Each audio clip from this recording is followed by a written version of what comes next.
নজর এবার আলিপুরদুয়ারে। এ যেন এক অন্য প্রধান। কেন এ কথা বলছি? তার কারণ আলিপুরদুয়ারে আবাস যোজনার ঘর ফেরালেন পঞ্চায়েত প্রধান মনিকা পণ্ডিত। পঞ্চায়েত প্রধানের প্রশংসায় শাসক বিরোধী দুই শিবির।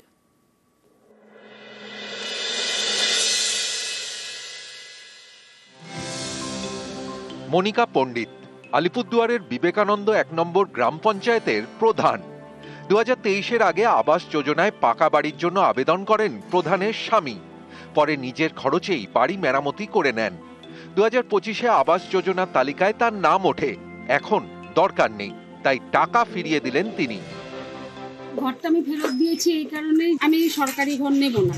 কারণ আমার বদলে যার প্রয়োজন আছে, যে ধরেন এরকম ঘর আছে প্লাস্টিকের ঘর, সে একটা ঘরের জন্য সারা রাত হয়তো বৃষ্টি হচ্ছে, জলে ভিজছে, চাল ফুটো, তো আমার ঘরটা যদি আরেকজন পায় সে উপকৃত হবে। আমার তো মোটামুটি বসবাস করার মতো একটা আছে।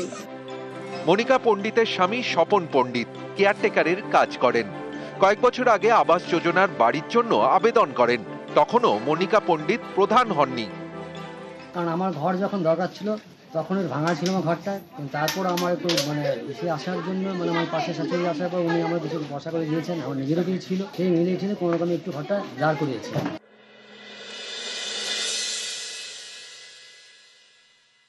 মনিকা পণ্ডিত এর আগেও পুরস্কার পেয়েছে।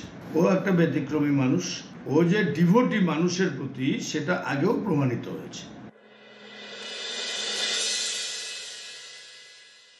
পূর্ব অভিজ্ঞতা, এনজিওর সাথে যুক্ত থাকা, সেলফ হেল্প গ্রুপের কাজ করা, মানুষের কাছে যাওয়া, এইটুকুন অভিজ্ঞতা নিয়েই সে এসছে।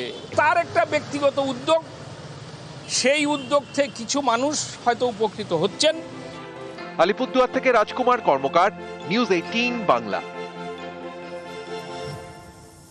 তালিকায় ভুতুড়ে ভোটারে প্রশ্নে কমিশন। নির্বাচন কমিশনের বিরুদ্ধে মামলা, হলফনামা তলব হাইকোর্টে। তালিকায় ভুতুড়ে ভোটারে প্রশ্নে কমিশন, নির্বাচন কমিশনের বিরুদ্ধে মামলা, হলফনামা তলব হাইকোর্টে।